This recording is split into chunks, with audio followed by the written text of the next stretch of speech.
Hey guys, we're going to take a second here and show you how to create a DIY bow fishing setup without needing expensive fog lights and halogen lights and everything like that, and having to run a noisy generator on your boat just to shoot some carp and gar and rough fish and whatever you like to bow fish with. So I found this really cool light system set up that will run off your trolling motor battery, and check this out, how cool it is. So believe it or not, these lights will burn at between 6,000 and 6,500 Kelvin. Really white light. They draw between 10 and 30 volts, so they'll run off of one trolling motor. And you know what? These all four lights, they're super heavy duty. I'll show you some about it. I'll give you the Amazon link down below. But these were $35.99 for all four lights that we've got positioned around the boat. It's going to be really cool, really killer. We'll show you how we did it, and then we'll bring you some real cool bow fishing action later on.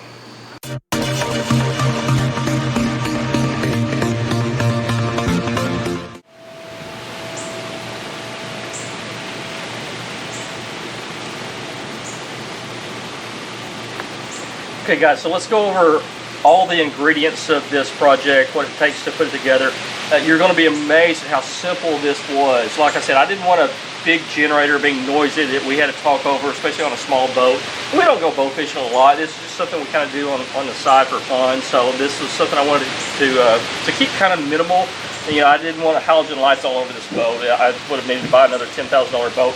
But here's the main thing. I didn't want to have to drill into my boat. I wanted to use this existing slide track. This is an Express boat. Express, Sea Arc, Excel, G3. A lot of the top boat manufacturers, you'll find an accessory rack like this, or accessory slot in it. And so what I did was, if you look back here in the back, these are monster rod holders. And you know, these are 0.33s for holding your catfish rods at two different angles, and they're mounted on a 45 slide track accessory, and they're made to fit on this particular boat.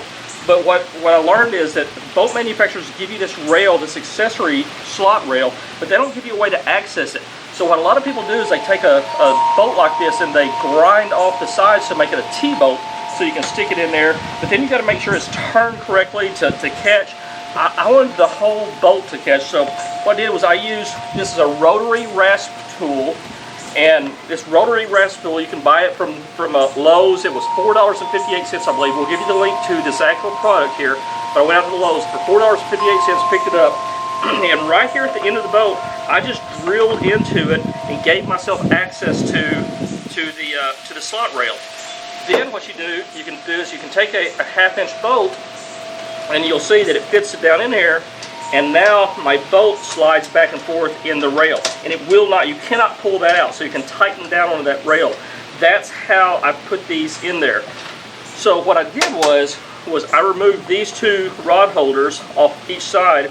I bought two more of these 45-degree bases from Monster Rod Holders. Again, monsterrodholders.com. We'll give you the link to that product as well.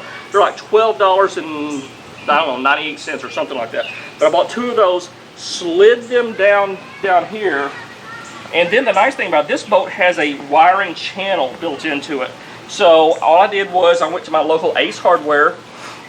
The light itself comes with about a foot of wire, and then it's just, that's it, a foot of wire, and it's up to you to do whatever you want to with it. Went to Ace Hardware and bought these spools of 12-gauge wire. It's a little bit bigger than you probably need, but with that distance from the battery back there to up here, I wanted to make sure that I had thick wire to handle that voltage, even though it's only a 12-volt battery, obviously. So I wired them together. I pulled this black rubber grommet out, slipped them in behind it, ran all the way down there, and then put the black grommet down. Now, if you'll notice, I've been able to get it into here. What I did was I just took a razor blade and slid it, ran this wire right in there and put it back. Very, very super clean look on both of these, all four of them around. One thing I did do with this project is this spotlight came with a 1/4-inch bolt to screw into something. Well, these rod holders from Monster Rod Holder are designed to handle a 1/2-inch threaded bolt, not a 1/4-inch. So I took the base that these came with, and it came with all these accessories.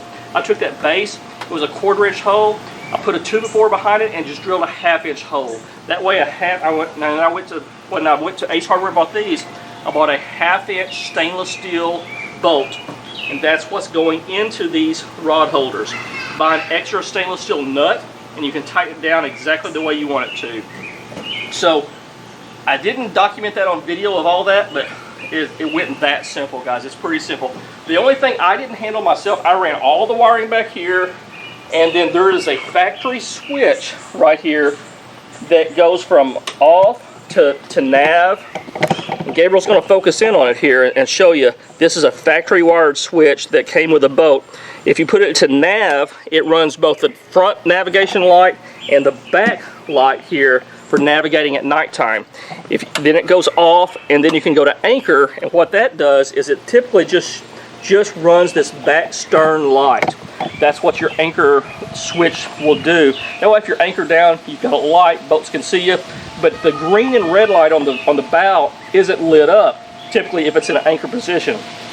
Well, I don't know a ton about wiring, so I took it to my local stereo store here in town, and I ran all the wire up to here. To this point, I've done all the heavy lifting, and I showed him exactly what I wanted. What I wanted was, when you flipped it to nav, only the bow light and the stern light would come on. No spotlights. Then obviously you can turn the whole thing off, and then when you turn it to anchor, it would run both my bow and stern light and my spotlights to go bow fishing with. So I can turn them all the way off. I can have just my navigation lights running at night, or I can have everything running on this 3-way switch. Like I said, it's just a 3-way switch. If you're really adept at wiring everything, 3-way switches are pretty simple. You know, there's only so much I can fit in my brain, and I choose not to learn about wiring electricity, and so I'll let somebody else handle that. I got all this done. They even added some relay switches here to kind of help handle the voltage and everything. All that was done for $75. So pretty simple.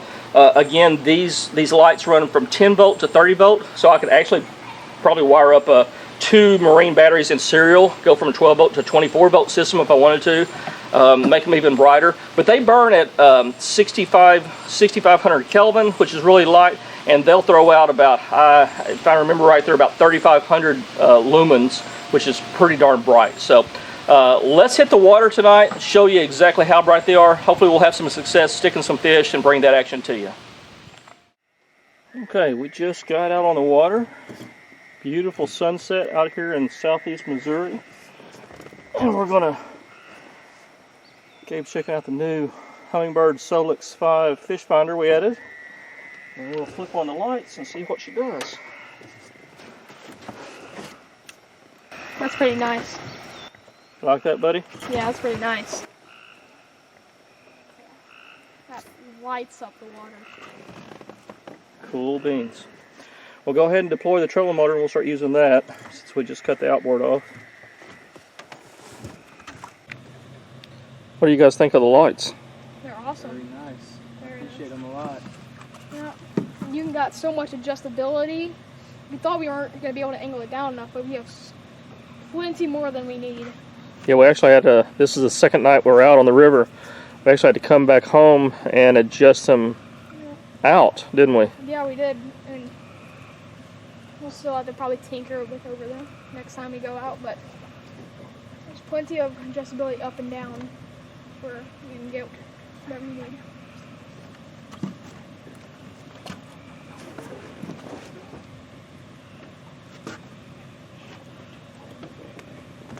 Three, 2, 1.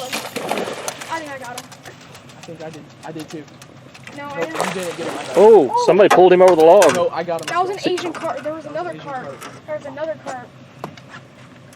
He's still on. I hope that wasn't your guy that... No, he's still on. We've got this new Muzzy gaff if you need it. Oh, Gabe grabbed the gaff. Here's the big gaff. Courtesy of Muzzy this year. Okay, it's okay. It's okay. Don't hit the line. Yeah, well, don't hit the boat either. The boat. Gabe, get ready. Get ready. He's coming. Oh my gosh. Okay, stab him. Okay, give me it. Okay, we need practice with the gaff, don't we? That's harder than you think. Okay. When I say, oh, it's all easy. Pick him up. It's all Okay, easy. there we go.